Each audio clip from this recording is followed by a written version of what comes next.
Olá a todos, sejam mais uma vez bem-vindos ao meu canal Step by Step Markets e vamos finalizar esta prenda que já lá vem desde o ano passado, o início do trimestre do ano passado, e como sabem, temos tido aqui um grande trabalho este que não se conseguia sem a motivação que vocês transmitem, agradecendo, colocando like, subscrevendo e encaminhando também para os vossos contactos. Vamos então finalizar as conclusões de tudo isto e perceber qual foi o modelo mais eficiente, fazer aqui algumas comparações e sabem, isto faz tudo parte porque para ter uma boa literacia financeira, para se saber investir, há que saber colocar em campo algumas métricas e eu aqui dou-vos as condições para que as coloquem, dou-vos as condições para que vejam, equacionem, façam medições quanto àquilo que vos parece ou não mais assertivo, dado aquele que poderá ser o vosso risco, porque as pessoas têm diferentes níveis de risco, têm diferentes propensões, aversões ao risco, e então perante a aversão de cada um, a percentagem que quer destinar na sua primeira alocação, deixar flutuar o preço, sentir aquela primeira picadela no dentista para depois estar anestesiado e deixar as coisas acontecer, deixar o preço crescer. Nesta altura já saberão o que haverá acontecido às ações da Nvidia, que na altura da gravação estava aqui na ordem dos 140. A verdade é que o backtest desenvolvido já deu para perceber que pode-se construir um modelo que no pior dos cenários já nada nos deixa, ou seja, já não nos coloca em perigo, na medida que a distância que o preço tem sobre o preço médio já é de tal maneira grande que a ação tinha que cair num só dia 50% ou mais para nos ir a esse ponto de stop. Não é algo que seja impossível.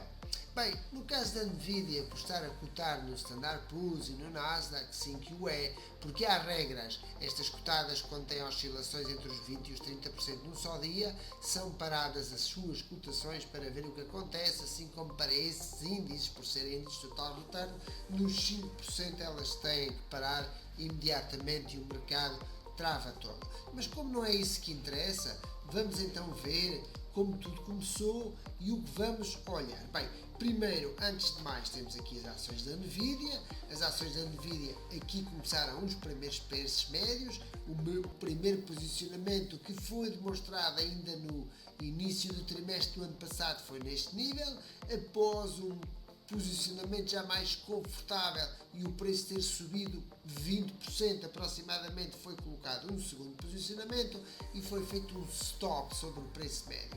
Daqui nasce o desafio e o desafio é verificar então qual seria o melhor ponto de entrada para ter construído a carteira de maneira que nestes momentos de grande volatilidade eles não estejam a colocar a carteira em perigo. Há algo que eu quero mostrar, razão pela qual o meu vídeo está ao centro é para que vocês já possam ver os preços. Vejam, esta oscilação, quando aqui se deu, ofereceu uma queda de 36% num período compreendido de 2 meses, ok? Ok, 36% parece muito grande comparadas com as que existiram antes, como a que existiu, por exemplo, aqui, que foi de 25%. E aqui, qual foi a queda que deu aqui? Olhem para lá, não foi muito mais, foi 41%. O problema é que, visto nesta altura, aqui, este movimento é claramente maior do que este movimento. Só que não parece, porque o preço aqui acontece que esta percentagem sobre o número, uma percentagem sobre 140, incide em termos de número de pips, num maior número de pips do que a mesma percentagem no nível aqui aproximadamente. Podemos ver quando estava ao preço aqui nos 33. Faço-me entender? Portanto, se este movimento aqui, se esta queda aqui foi de 40%, até aqui, na verdade, é que foi de 70%. A ação desvalorizou 70% entre 6 de novembro de 2021, vejam só, o dia do meu aniversário, até 8 de outubro de 2022. Quase num período de um ano ela desvalorizou 70%. Mas a verdade é que depois daí até ao momento atual vão 1392%. Ok, mas o que importa perceber é onde ofereceu o preço foi aqui que ofereceu a oportunidade. Nós constatámos isso através, por exemplo, um dos indicadores que considerámos índice complementar, indicador complementar, foi este que colocámos aqui a linha 100, ok? Pronto, está aqui dado o movimento, esta ruptura antecipou aquela que viria a ser esta aqui, ok? E a partir daqui nós tomamos as decisões. Bem, sabemos que é aqui que interessa, metemos os pivot point, instrumento a utilizar para esta análise, e a partir daqui todas estas escadinhas vão-nos ajudando a construir aquele que é todo o movimento. Bem, esse movimento que nós construímos é um movimento que numa primeira fase dá isto, portanto simulámos um capital inicial, fizemos esta primeira projeção e fomos melhorando toda esta carteira, ok? Bem, aquilo que nós então agora vamos fazer é o que é que aconteceu, dado que depois daqui passamos para aqui, não é? Portanto, ou seja, dali, desta que nós tivemos anteriormente, nós passamos para esta. Bem, primeiro vamos ver o que é que aconteceu com este mapa que aqui está. Este mapa que já vocês conhecem e que, se não o conhecem, convido-vos a rever os vídeos anteriores e perceber aquilo que aconteceu com esse mapa. Primeiro, este mapa está aqui, porque depois o mapa cresce. Estas pernas eu não as vou desdobrar, podia as desdobrar por aqui, vocês já as conhecem, está nos vídeos anteriores, ok? Portanto, vamos só deixar aqui esta parte aqui, está nos vídeos anteriores. Bem, o que nos aconteceu é que esta é a carteira eficaz, vocês conhecem, depois tivemos uma carteira eficiente e construímos uma terceira carteira ainda mais eficiente do que esta. Vamos comparar essa terceira carteira? Vamos lá. Então, essa terceira carteira mais eficiente, primeiro compará-la da seguinte maneira. Até aqui nada muda. Aqui os 100 mil do imobiliário nunca foram tocados.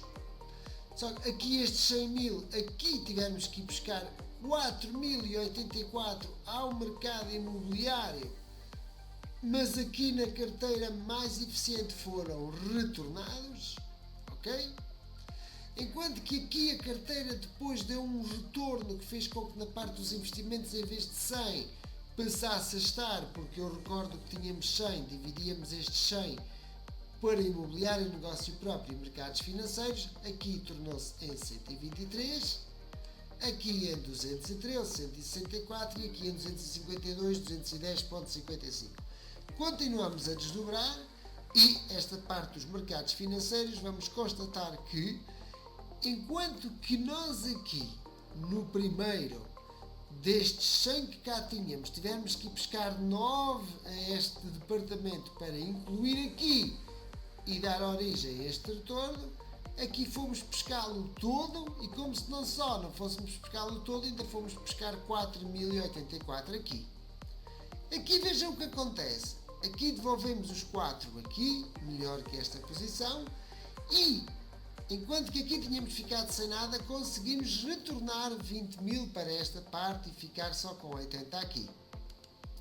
Posto isto, nós podíamos, no investimento plural, que não temos nada em nenhum deles, até podíamos pôr estes 20 mil aqui, em vez de os ter aqui, porque uma rentabilidade fixa, pois receber algo de retorno sobre um juro ou um PPR, quando podemos obter mais rentabilidade através no próprio negócio, ou no mercado imobiliário, ou mesmo aqui no ETF, eu inclinar-me-ia mais para aqui, dado que a minha especialidade é os mercados financeiros.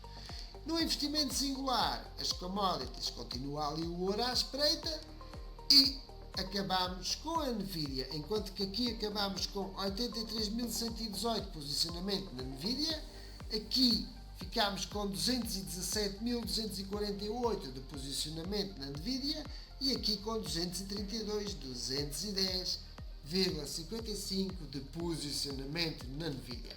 Bem, a verdade está interessante, há que reconhecer, não está? Não consideram?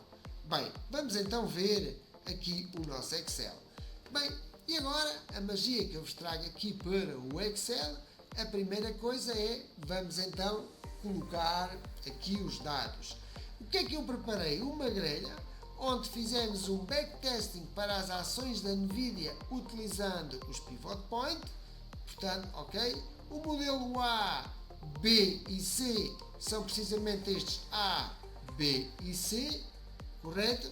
Portanto, e agora vamos colocar aqui qual foi primeiro, vamos pôr aqui, o capital foi igual para todos. Para qualquer um dos modelos, nós simulamos que estamos a entrar que o capital ou no A, ou no B, ou no C. Ok? O mesmo capital. Ok? Bem, posto isto, vamos só aqui comparar. Quanto é que eu investi no A? Bem, nós temos aqui, eu vou aqui só mostrar, nós temos aqui no A, investimos 59 mil. Ok? Pronto, investimos 59 mil. No B, investimos 104 mil, que é este aqui. E no C, investimos 80 mil, que é a carteira que resultou ser mais eficiente. Ok? Posto isto, qual foi o capital concretizado? No A, eu já vos mostrei que foi 83.118, ok? No B foi 217.248 e no C foi 232.210. A carteira C está o modelo, não é uma carteira porque só tem ações da NVIDIA, o modelo C está a ser levar o mais eficiente, porque é o que exige um rácio de menor investimento para maior proveito, ok? Já lá vamos a essa parte. Em termos de lucro nominal, subtraímos este valor concretizado a este valor concretizado, subtraímos o capital investido, não investimos tudo porque não pomos todos os ovos na mesma cesta, obtemos 23 na carteira A de lucro, 113 na carteira B, bastante interessante, e se isso é interessante, o que não dirão da carteira C com 152. Portanto, o lucro foi de 23 mil, basta fazer as contas e contrastar. O novo capital é que, somando este lucro ao total da carteira, este investidor tem um património agora avaliado para a carteira A em 323.822, para o modelo B 414.164 e para o modelo C 452.210.55. Não vale a pena perguntar, porque até uma criança com a primeira classe já saberia responder qual era o modelo que preferia. Posto isto, em termos percentuais, o lucro auferido, que é a diferença, e coloquem e reparem, eu tenho no Excel as fórmulas abertas para que vocês percebam, ok, como é que eu fiz os cálculos, para que possam pausar o vídeo, simular e fazerem isto da mesma forma. Bem, a carteira A, o modelo A, teve um lucro de 40,17%, que é o lucro sobre o capital investido, ou seja, os 23 de lucros gerados do investimento de 59 que atribuíram um total concretizado de 83, isto representa 40,17% de lucro. Para o modelo B representa 108% de lucro e para o modelo C 190% de lucro. Ok? Mas para o investidor, ele olha para isto com outra perspectiva, porque ele quis minimizar o risco e foi entrando. E sobre os seus 300 mil, o seu património, o lucro, na verdade aqui é 40%, mas sobre o seu património total é de 7,94%. Aqui é muito mais interessante, é de 37,72%. E repare-se que aqui é superior a este que é o lucro obtido sobre o seu património total é de 50% mais do que inclusivamente aquela parcela que ele pôs de 16% sobre os seus 300 mil. Ok? Bem, vamos lá. O valor investido sobre o capital, eu tinha dito 16, é 19, o valor investido sobre o capital total inicial, ou seja, este montante sobre este montante, exigiu ao investidor, no fim deste período, que foi um período que foi de fevereiro de 2023 a outubro de 2024, portanto estamos a falar aqui de 7 meses, 3 e 3, 6, 7, 8 meses, 1 ano e 8, e portanto 20 meses, foram 20 meses. A verdade é que exigiu, portanto, ele investiu 19%, utilizou 19% de todo o seu capital. Aqui utilizou nesta carteira quase 35% e nesta carteira 26%. Ok? Já o valor investido sobre o novo capital total, que é este, é aqui que se revela uma grande eficiência, porque o valor investido sobre o capital inicial dá a sensação de que em C é maior do que em A.